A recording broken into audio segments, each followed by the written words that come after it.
এর আগে ভিডিওতে দেখিয়েছিলাম যে আমি পালং শাকের গোড়া কেটে বসিয়েছি, তো অনেকটাই হয়েছে। ছোট্ট বাটিতে কতটা হয়েছে, শীষ পালং হয়েছে, অনেক বড় হয়ে গেছে শীষ পালংটা। তো আজকে এটাকে কেটে নিলাম, রান্না করব। আলু, শিম, বেগুন দিয়ে একটা চচ্চড়ি করব। দেখে এত ভালো লাগছে না যে মানে এই ছোট্ট বারান্দায় ছোট্ট একটা বাটিতে যে এতটা হয়েছে, এবং তারপরে এখন আমি ওটা পেড়ে রান্না করে খাবো, এর মতো আনন্দ বোধহয় মানে আর কিছুতে নেই। খুব ভালো লাগছে এটা দেখে।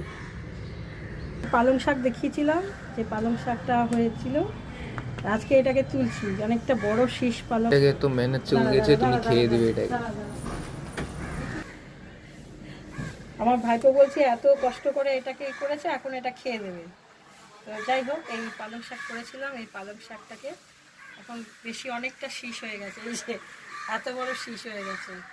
এখন তো তুলে খেয়ে নিতে হবে। এই কেটে নিলাম, এই একটা হলো, আর একটা হচ্ছে এইটা। আবার একটু রেখে দিলাম যদি আর হয় বাকিটা, আবার জানি না হবে কিনা, একটু রেখে দিলাম। আরেকটা একদম ইয়ে হয়ে গেছে। এই যে আরও এইখানটা দেখা, এই জায়গাটা কত সুন্দর হয়েছে। এবার এগুলোকে তুলে ফেলছি, তুলবো না, এগুলোকে কেটে দেবো। আবার যদি হয় মানে পাতাগুলো ছিঁড়ে এখানটা কেটে দেবো। এগুলো করে কাটতেও মায়া লাগছে, কিন্তু কি করবো, এরপরে তো পোকা হয়ে যাচ্ছে, শুকিয়ে যাচ্ছে, খাওয়া যাবে না। কি সুন্দর হয়েছে, শীষ পালং হয়েছে, অনেক বড় হয়েছে।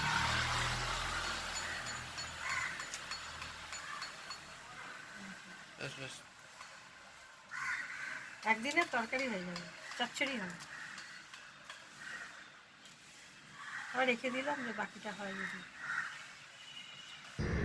ছোট্ট পালং, ছোট্ট বারান্দা, ছোট্ট পট, সবই ছোট ছোট, তার মধ্যে এতটা হয়েছে, মানে দেখে সত্যিই খুব ভালো লাগছে। দেখি এবার যাই রান্না করি।